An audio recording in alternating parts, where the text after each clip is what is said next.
నాన్న చామంతి, ఏమైంది?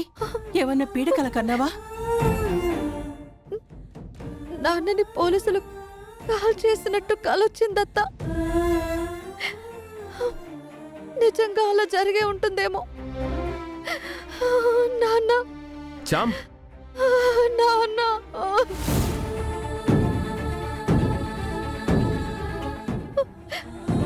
చామ్, అది కేవలం కల మాత్రమే. నువ్వు మీ నాన్నగారి గురించి ఆలోచించి పడుకొని ఉంటావు. అందుకే నీకు అలా కాలొచ్చింది. నిజంగా జరిగిందని భయపడకు చామ్. అవును చామంతి, అదొక పీడకల మాత్రమే. ఆయనకేం కాదమ్మా. ఏమో అత్త, నా మనసు కీడు శంకిస్తోంది.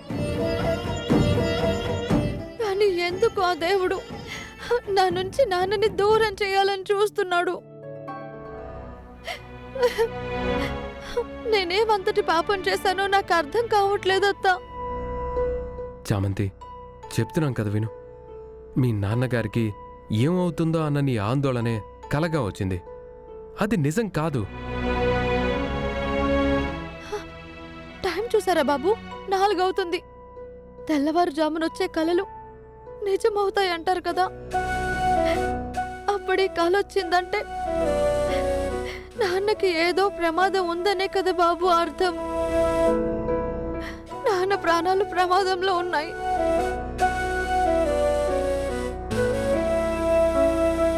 చామంతి, కలలనేవి కేవలం మన నమ్మకాలు మాత్రమే. అవి నిజంగానే జరుగుతాయని నమ్మకూడదు. ఆ నమ్మకాల్ని మనం ఎప్పుడూ మూఢనమ్మకాలుగా మార్చుకోకూడదు. మీ నాన్నగారికి ఏమీ కాదన్న సంకల్పమే కదుంది. ఏమీ కాదు, మీ నాన్నగారికి ఏమీ కాదు. నేను నీకు చెప్తున్నాను కదా, ఆ నమ్మకంతోనే ఉండు. ఆ నమ్మకాన్నే నమ్ముదాం చా. అవును చామంతి, ఆ దేవుడు నీకు అన్యాయం చెయ్యడు. ధైర్యంగా ఉండు, ప్రశాంతంగా పడుకో. మీ నాన్నగారు పోలీసులకి దొరకరుచా. ఈలోగా ఆయన్నెక్కడున్నా వెతికి పట్టుకొని మనం అనుకున్నట్టుగా జడ్జి గారి దగ్గరికి తీసుకెళ్లి క్షమాభిక్ష తీసుకొని జైలుకి పంపిద్దాం, సరేనా? ఇంకేం ఆలోచించుకో, పడుకో. మీ నాన్నగారికి ఏమీ కాదు, పడుకో.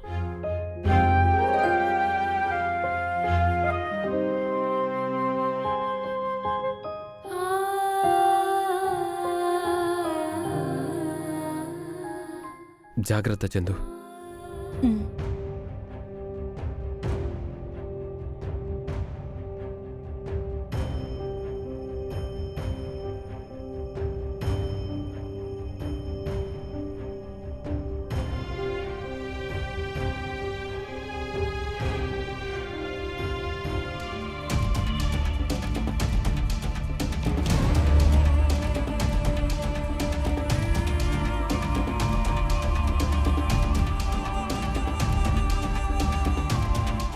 Sir please sir. ఎన్ని రోజులు వాడు తప్పించుకోగలడో అది చూస్తా. పదే పదే నా మనసు నాన్నకేదో ప్రమాదం ఉందని చెప్తుంది. ఆయన్ని అలాగే వదిలేస్తే నేను ప్రమాదంలో పడతానేమోనని అనిపిస్తోంది. షూట్ అట్ సైట్ ఆర్డర్స్ ఉన్నాయి. నాన్న ఎక్కడ కనిపించినా కాల్ చేస్తారు. కాల్చి చంపేయాలి, అప్పుడే నేను మనశ్శాంతిగా ఉండగలను. నాన్నకేదైనా జరిగితే నేను బ్రతకను. నాన్నని కాపాడుకోవాలంటే ఏం చేయాలి ఇప్పుడు? ఎక్కడున్నాడన్నది తెలిసినా ఆ జైలర్కి చెప్పి చంపించేయచ్చు. ఎలా తెలుసుకోవాలి? ఆ ఆర్డర్స్ని క్యాన్సిల్ చేస్తే నాన్న కనిపించినా పోలీసులు నాన్ననేం చేయరు కదా. చెయ్యాలి. ఆ ఆర్డర్స్ ఒక వరం, దాన్ని వాడుకోవాలి. ఆర్డర్స్ క్యాన్సిల్ చేయాలంటే ఏం చేయాలి? ఏం చేయాలి? ఏం చేయాలి? నా కొడుకుని మర్చిపోవాలి. నువ్వు గుణాన్ని పెళ్లి చేసుకోవాలి.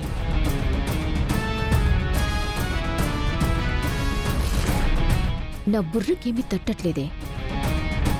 నాన్న, నువ్వెక్కడున్నావు?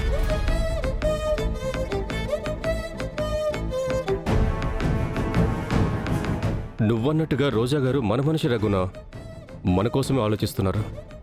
ఆ రామచంద్రయ్యను పట్టుకుని జైలుకు పంపిద్దామంటేనే కుదరలేదు, తప్పించుకున్నాడు.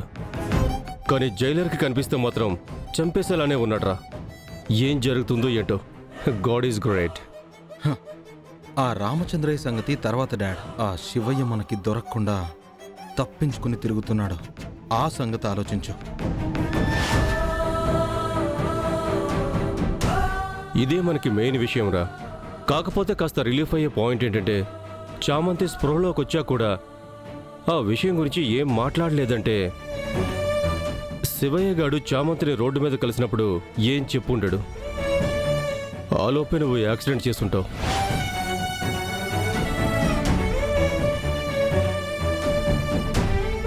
ఇది పాయింటే. బట్ ఆ శివయ్య గాడు చామంతిని ప్రేమ్ని కలవకుండా ఎక్కడున్నాడో కనిపెట్టి లేపేసి చామంతి మెళ్ళలో 3 ముళ్ళు వేసేస్తే ఇక మనకి ఏ ప్రాబ్లం ఉండదు.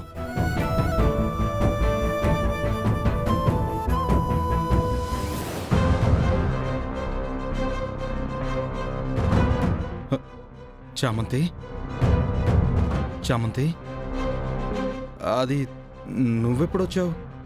ఇప్పుడే.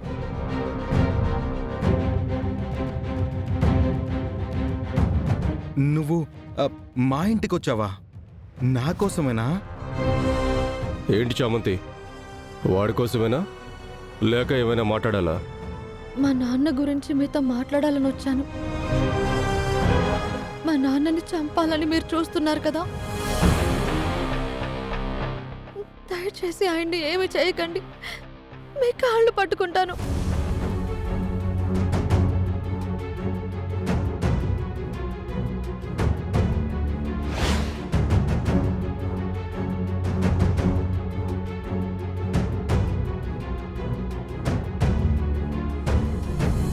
ముందు లేమ్మలే, లేమ్మా. నువ్వు పొరపాటు పడుతున్నావు. డీని మీ నాన్నని చంపాలని ఎందుకు చూస్తాను? షూటెడ్ సైట్ ఆర్డర్ వస్తే చంపకుండా ఉండరు కదమ్మా. మీ నాన్నే పారిపోయి ఆ తప్పు చేశాడు. అవన్నీ నాకు తెలియదండి. మా నాన్న ప్రాణాలు పోకూడదు, అదొక్కటే నాకు కావాలి. నా తండ్రిని బ్రతికించుకోవడం కోసమే రమాదేవి గారు మీరు చెప్పినట్టే మీ అబ్బాయిని పెళ్లి చేసుకోవడానికి కూడా ఒప్పుకున్నాను. కానీ ఇప్పుడు మా నాన్న ప్రాణాలే ప్రమాదంలో ఉన్నాయి.